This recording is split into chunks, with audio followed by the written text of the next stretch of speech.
तो फ्रेंड्स देखिए, यह है माइनर एंथ्रोपोलॉजी का सिलेबस और यह है हमारा नोट्स। ठीक है, तो चलिए जानते हैं सबसे पहले सिलेबस को, उसके बाद हम लोग नोट्स को करेंगे।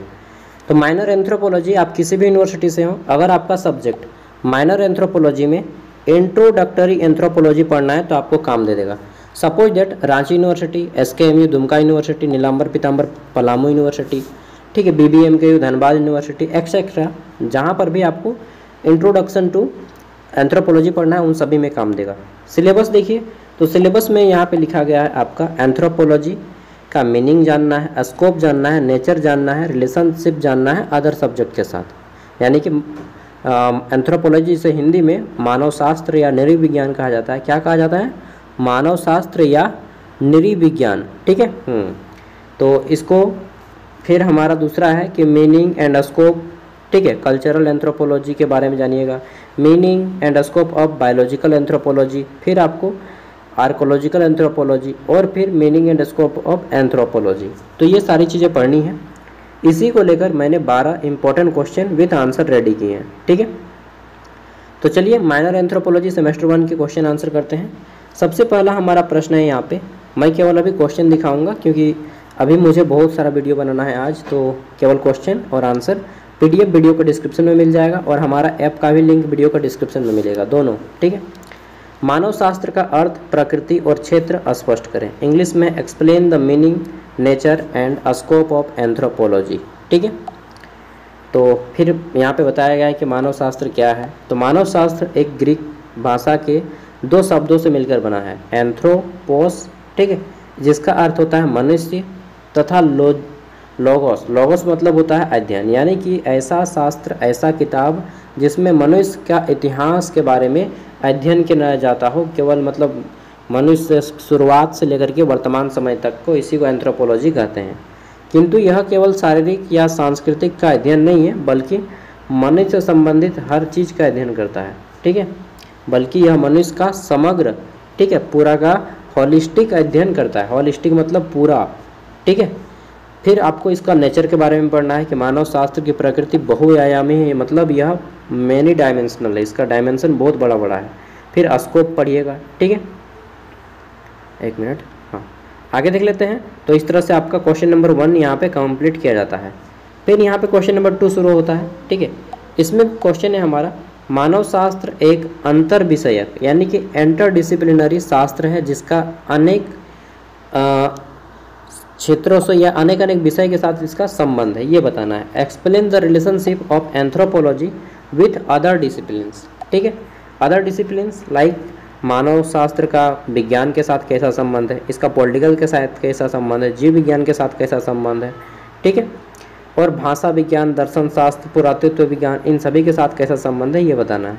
अर्थशास्त्र के साथ कैसा संबंध है, इतिहास भूगोल के साथ कैसा संबंध है, सभी के साथ भी पूछा जा सकता है। ठीक है, चलिए किसी भी भाषा के साथ पूछा जा सकता है कि इसका संबंध बताइए। अगला है हमारा तीसरा क्वेश्चन, मानव शास्त्र की 4 प्रमुख शाखाएं मानी जाती हैं। ठीक है, इसके बारे में बताना है। Describe the main branch of anthropology, तो मानव शास्त्र की प्रमुख शाखाओं का वर्णन करें।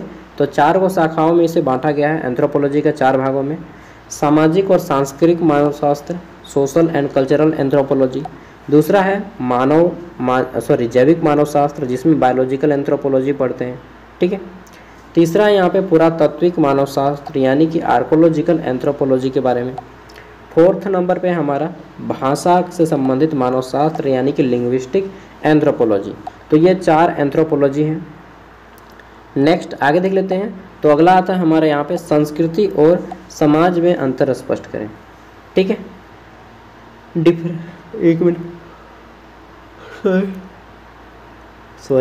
डिफरेंटिएट बिटवीन कल्चरल एंड सोशल या सोसाइटी।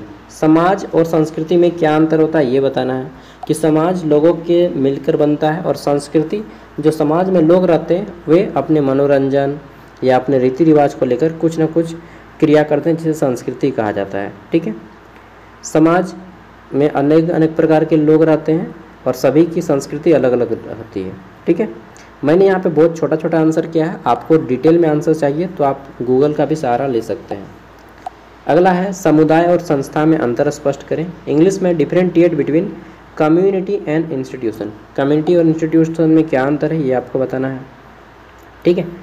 नेक्स्ट अगला है आपका बैंड जनजाति और समूह का वर्णन कीजिए। Describe band tribes and group. ठीक है, बैंड ट्राइब क्या है और इनके ग्रुप क्या है ये बताना है।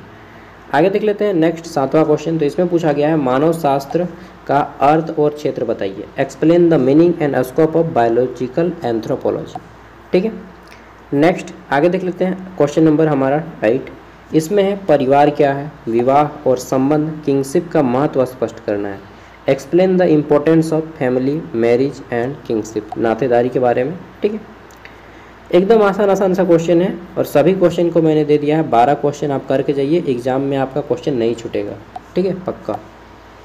पुरातात्विक मानव शास्त्र का महत्व बताइए। Explain the importance of archaeological anthropology. Okay, फिर आपका आता है क्वेश्चन नंबर 10। मैं अभी एक्सप्लेन नहीं कर पाऊँगा डिटेल में, क्योंकि मैंने बताया अभी आज मुझे लगभग 6-7 को वीडियो बनाना है। इसके बाद साइकोलॉजी का बनाऊँगा और फिर अलग अलग। मानव की उत्पत्ति और विकास पर प्रकाश डालिए। Discuss the origin and evolution of man. ठीक है, मनुष्य के बारे में। और अगर आपको हमारा ऐप चाहिए तो ऐप इंस्टॉल कर लीजिएगा, लिंक वीडियो का डिस्क्रिप्शन में है। उसमें कंप्लीट ग्रेजुएशन कराया जाएगा आपको रांची यूनिवर्सिटी या SKMU दुमका यूनिवर्सिटी या कोल्हान यूनिवर्सिटी या नीलांबर पीताम्बर यूनिवर्सिटी। अगर आप 4 यूनिवर्सिटी में से किसी एक यूनिवर्सिटी से हैं तो आप यहाँ पे सब्सक्राइब कर लीजिएगा। और 60 रुपया का कोर्स है, कंप्लीट ग्रेजुएशन 4 साल का फीस है 60 रुपया। अगला है पत्थर युगीन संस्कृति का वर्णन कीजिए। ठीक है, पत्थर के युग में देखिए बहुत से लोग संस्कृति, क्या संस्कृति था कि पत्थर के युग में खाना बनाना, शिकार करना। ठीक है, और ख़ास तौर पे आग और कुत्ते का प्रयोग बहुत ज़्यादा किया गया, कुत्ते पालतू पशु के रूप में रखा गया। ठीक है, नेक्स्ट है आपका अंतिम क्वेश्चन। आधुनिक युग में मानव शास्त्र का महत्व स्पष्ट करें। इंग्लिश में explain the importance of anthropology in the modern world. तो आधुनिक युग में मानव शास्त्र का क्या महत्व है ये बताना है। बस 12 क्वेश्चन यहाँ से आपके कंप्लीट हो जाते हैं, जिसका आंसर क्या किया गया है तो आपका हिंदी इंग्लिश दोनों में किया गया है। Thank you, bye.